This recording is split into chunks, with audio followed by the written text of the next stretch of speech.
Thank you, Mayor. Mayor, I know you were just in Washington, D.C. Anything happen while you were in Washington, D.C.? Actually, it was one of the more productive visits or attendance at the U.S. Conference of Mayors. A lot of work got done. A lot of great discussions with mayors all over the country about critical issues going on in our country.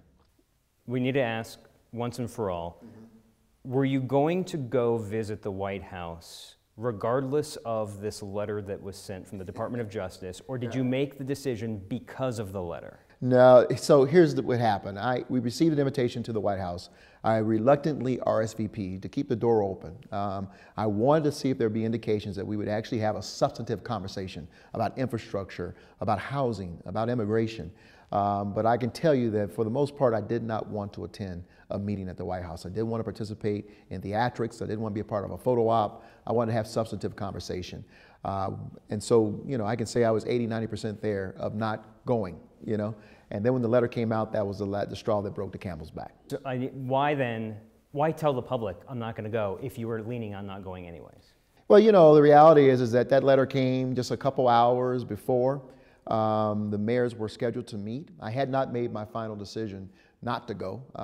I was in the throes of meetings, got the letter, and was just absolutely stunned and thrown back by the fact that this letter would come out just hours before. And as other mayors were discussing, I decided I would not attend as well. And that was it. And so simply saying, make the point, this letter was it. This was the final nail, if you will, of not attending. And it turned out to be exactly what I thought it would be. As other mayors came back who did participate, it turned out to be theatrics, or at least the words that they used. It was theatrical, it was theatrics, and it really was not worth the time going over.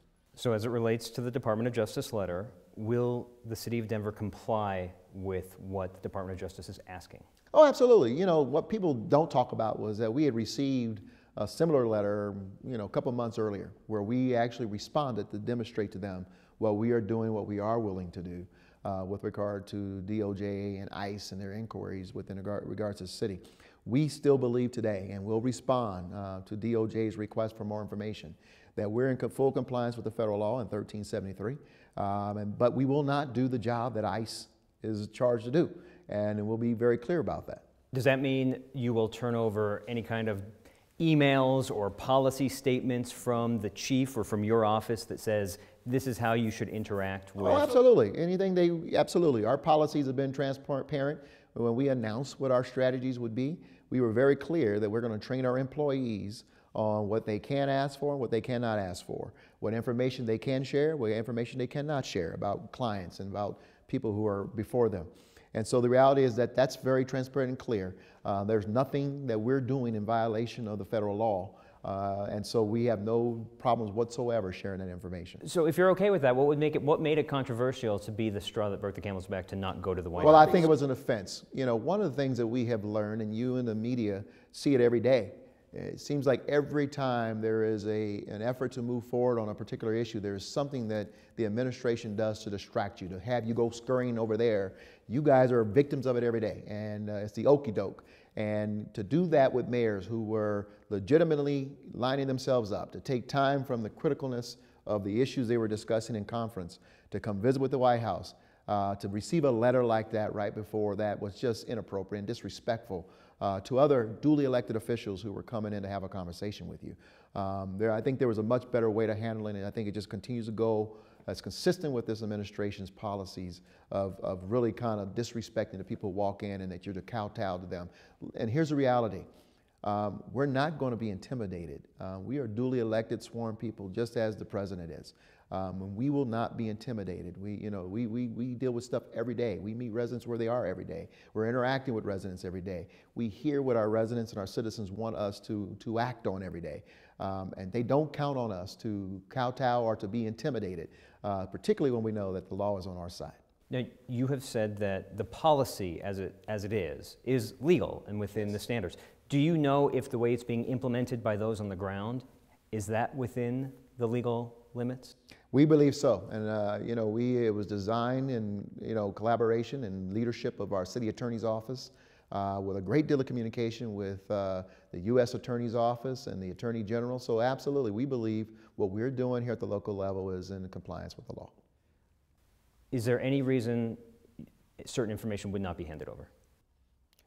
I don't understand your question. With certain information?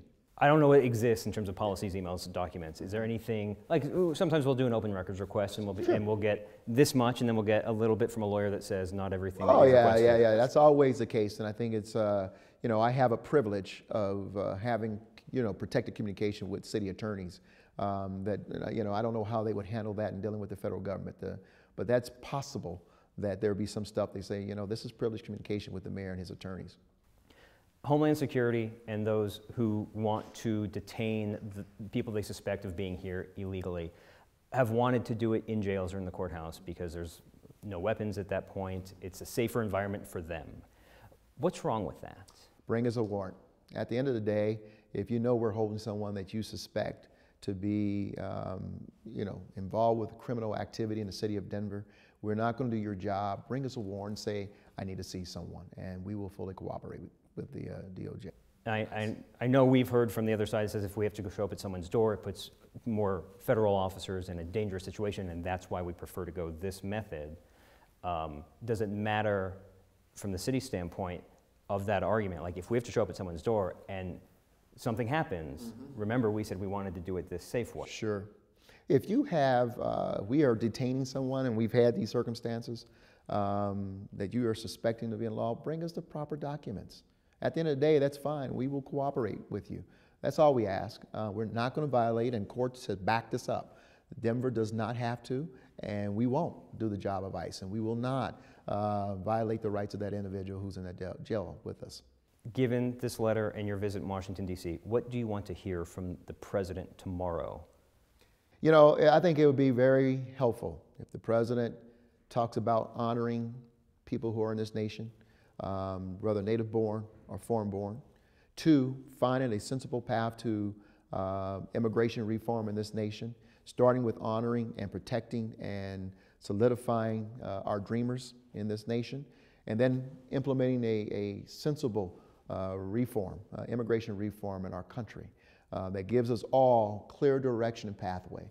One that does not require us to put fear in the lives of the people who live in our cities, helping them to require them to live in the shadows and huddle in the corners and not being willing to cooperate with law enforcement when we are there to investigate a crime, particularly when they're victims. Things that will allow us to be more productive and also leverage the real value and the real opportunity culturally, socially, and economically that our immigrants bring to this nation and to our cities. And this is a real serious issue, one in which we must be realistic about the fact that a wall is not going to strengthen our borders, and we get accountable strengthening of our borders. We support that. But a wall is absurd, and that's lost money. It's money you might as well take $45 million or $1 billion and flush it down the toilet. Let's put it toward a sensible strategy that we can help move people toward citizenship in this nation and keep them being economically, socially, and culturally productive. That's what you want to hear. Absolutely. Are you going to hear, do you think? You know what? I think we're going to continue to hear more of the intimidation, the attempt to intimidate, to put fear in the hearts of our refugees and immigrants in our nation, in our nation's cities, which renders all of us unsafe. Unfortunately, Attorney General Sessions and President Trump have been like the bully on the playground that continues to jerk and expect people to jump. And what we're all doing is standing around looking at them going, what the hell's wrong with you? You're not intimidating anyone. You're not scaring anyone. Settle down, take a deep breath, and let's have a conversation about how we can come up with more sensible, effective policies. I want to ask about your new role with the Democratic mayors. Yes. So you're president, what's the association? The National Conference of Democratic Mayors. I think that's a coming out party to the voters of Denver, since this is a nonpartisan mayor's race, that you just came out over the weekend as a Democrat. Yeah. Is that step one to running for Senate against Cory Gardner? No, it's not step one. Here's the reality. I have good respect for Cory Gardner. I consider him a friend.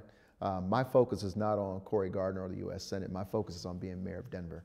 And what I'm a part of is a association of mayors, Republican and Democrat, for the U.S. Conference, that quite frankly are the only group of elected officials who are doing anything in this nation today. We are picking up trash. We are meeting residents where they are. We are making sure police are equipped and on the streets. We're making sure that people have access to medical facilities. We're making sure that people, quite frankly, have educational opportunities for their children. We're dealing with issues of housing. We're dealing with issues of homelessness. These elected officials around the nation, mayors, are the only ones that I believe the American people can look at and say, you're the only one delivering services. You're the only one responding to our clarion calls. You're meeting us where we are, and you are delivering when we need things delivered. And so I'm proud of that right now. And I got to tell you, throughout the conference, we were proud, but we were also deep with our heads down trying to figure out gentrification, trying to figure out housing, homelessness, immigration, and all the things that the American people want us to address. We're not playing the partisan politics that are taking place in Washington. So it's step 4 of running for Senate. No, it's about being proud of where I am right now.